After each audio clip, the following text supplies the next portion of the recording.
Masih bersama saya Mr. G bicara. Tentu saja bicara tentang kebenaran berdasarkan fakta, data, dan realita.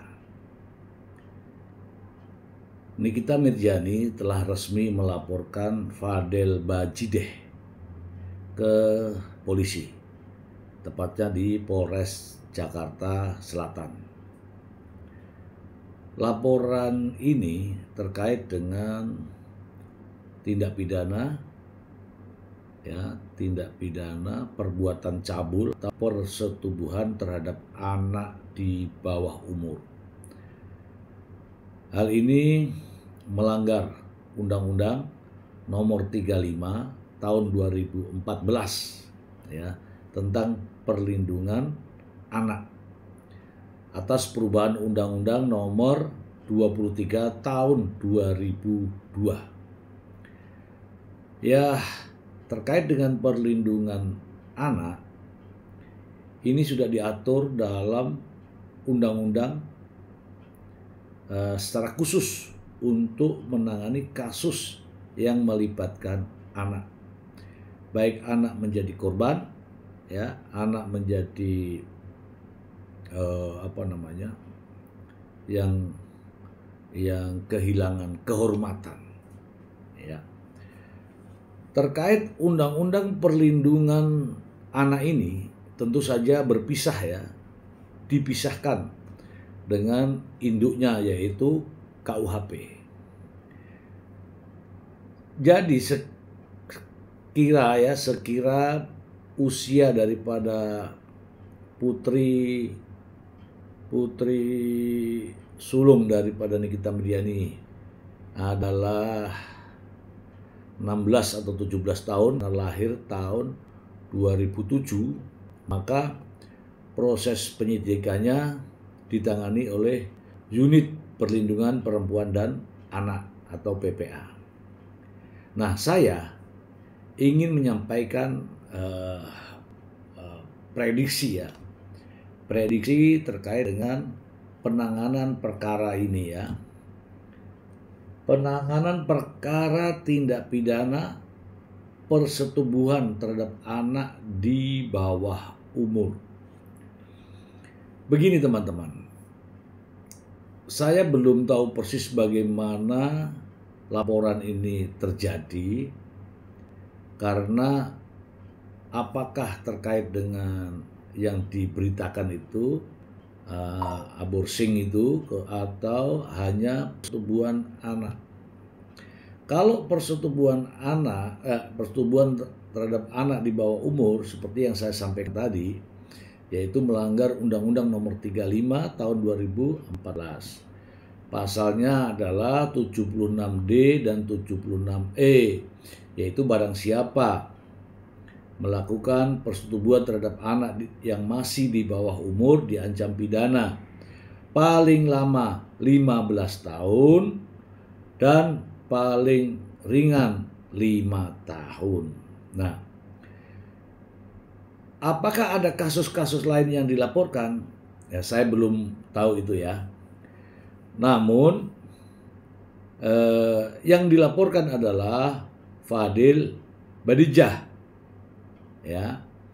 Ini menggunakan jasa pengacara dari Rasman Arif Nasution. Mungkin teman-teman sudah paham Rasman Arif Nasution. Melihat dari informasi berita yang saya baca, yang dilaporkan oleh Nikita Mirjani di Polres Jakarta Selatan adalah terkait dengan persetubuhan terhadap anak di bawah umur. Nah, kalau laporan persetubuhan terhadap anak di bawah umur ini, persyaratannya adalah orang tua. Pelapor ini harus orang tuanya, bukan anaknya. Orang tua, kemudian anaknya, tentu saja dilengkapi dengan beberapa identitas keluarga, termasuk kakak dan kartu kenal lahir kartu tanda lahir. Kemudian setelah laporan pihak kepolisian akan melakukan pemeriksaan, namanya pemeriksaan visum et repertum. Ya, visum et repertum ini yang saya tahu, yang boleh tahu hasilnya adalah pihak dokter tentu saja ya, pihak keluarga tentu saja, dan pihak penyidik. Pihak lain tidak tahu. Oke.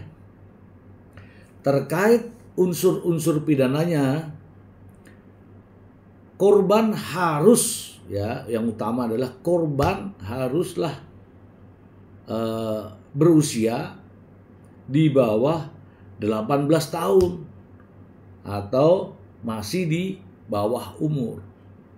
Nah, bagaimana dengan Fadel Badijeh? Ya, kalau saya melihat statusnya sebagai seorang mahasiswa, katanya tentu saja dia sudah dewasa.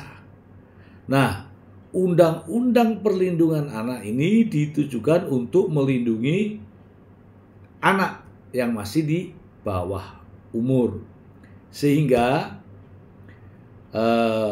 bisa jadi konstruksinya adalah pelapor adalah Nikita Mirzani, korban adalah Loli, pelakunya adalah Fadel Badijeh. Barang buktinya nggak usah banyak-banyak, visum dah ya. Kemudian mungkin Anda bertanya-tanya, bagaimana kalau dilakukan suka sama suka gitu ya? Oke.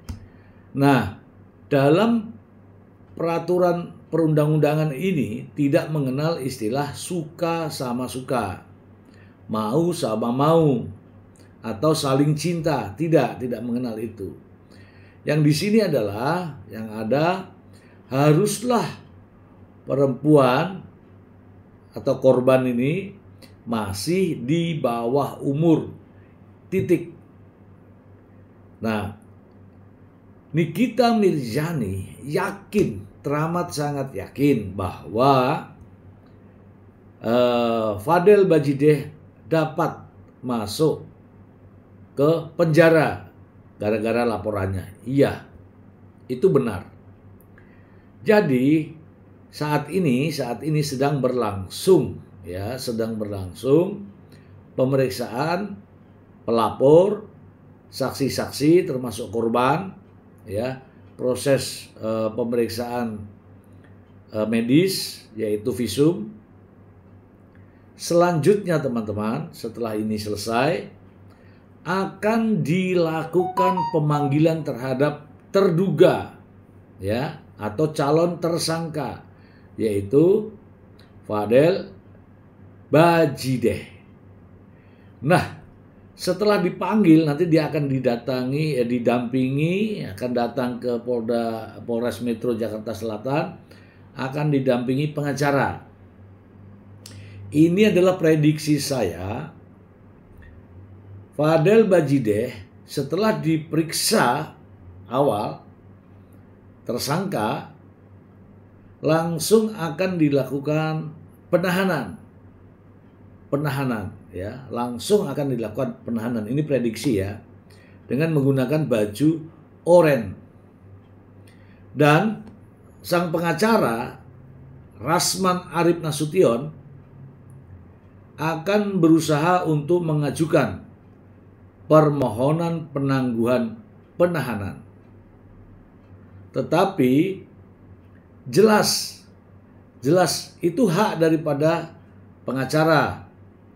Tetapi saya yakin ya, permohonan Rasman akan ditolak karena ini menyangkut masalah perbuatan persetubuhan terhadap anak di bawah umur.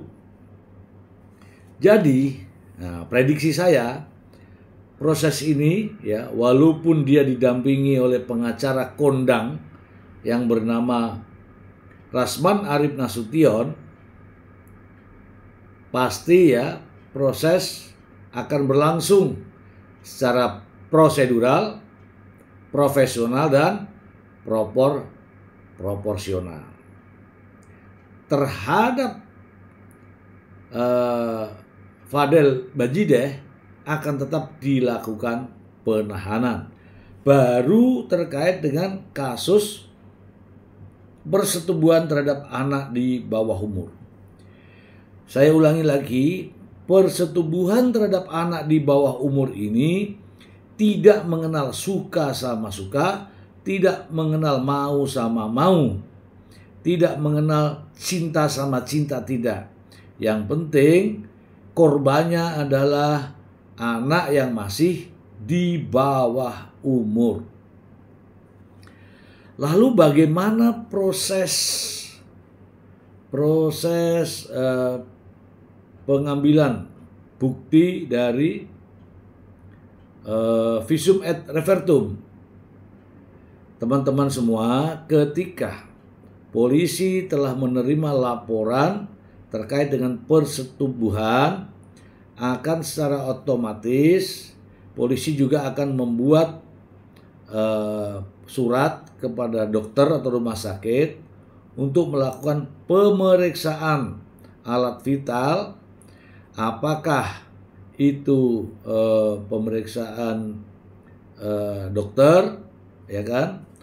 Itu terkait dengan kondisi alat kelamin daripada korban. Ya, tidak penting korban itu pernah melakukan persetubuhan dengan siapa saja. Yang penting adalah laporan ini ya menyebut nama pelakunya. Apakah ini yang kedua, yang ketiga, yang keempat, yang kelima, yang ke-10, yang ke-20, tidak ada masalah. Yang penting anak ini masih di bawah umur dan menyebutkan siapa pelakunya. Oke teman-teman, terkait dengan kasus ya yang dilaporkan oleh Nikita Mirzani ini nampak seru. Karena apa? Karena pengacaranya ya dari Nikita Mirzani yang kita sudah kenal tuh ya. Kemudian Fadel Bajideh akan didampingi oleh Rasman Arif Nasution, yang mana Rasman ini dulu pernah berhadapan-hadapan langsung dengan Nikita Mirzani dalam satu proses hukum. Nah, pentingnya di sini adalah bagi kita yang memiliki anak-anak perempuan terutama yang masih di bawah umur, kewajiban bagi kita adalah untuk menjaga, mengawasi, dan melindungi, dan memberikan arahan agar mereka menyadari sehingga menghindari dirinya menjadi korban. Ya, ini untuk seluruh warga masyarakat Indonesia. Kasus persetubuhan terhadap anak di bawah umur ini sangat banyak sekali. Bahkan pemerintah pernah mengeluarkan ya semacam darurat terkait dengan perbuatan persetubuhan terhadap anak di bawah umur ini. Ya, mungkin masih ingat ya teman-teman semua ya, ada di pesantren, ada di sekolah, ada di madrasah, ada di guru ngaji. Banyak kejadian seperti ini. Nah teman-teman, keberanian Nikita Mirzani melaporkan kasus ini patut diapresiasi. Mengapa?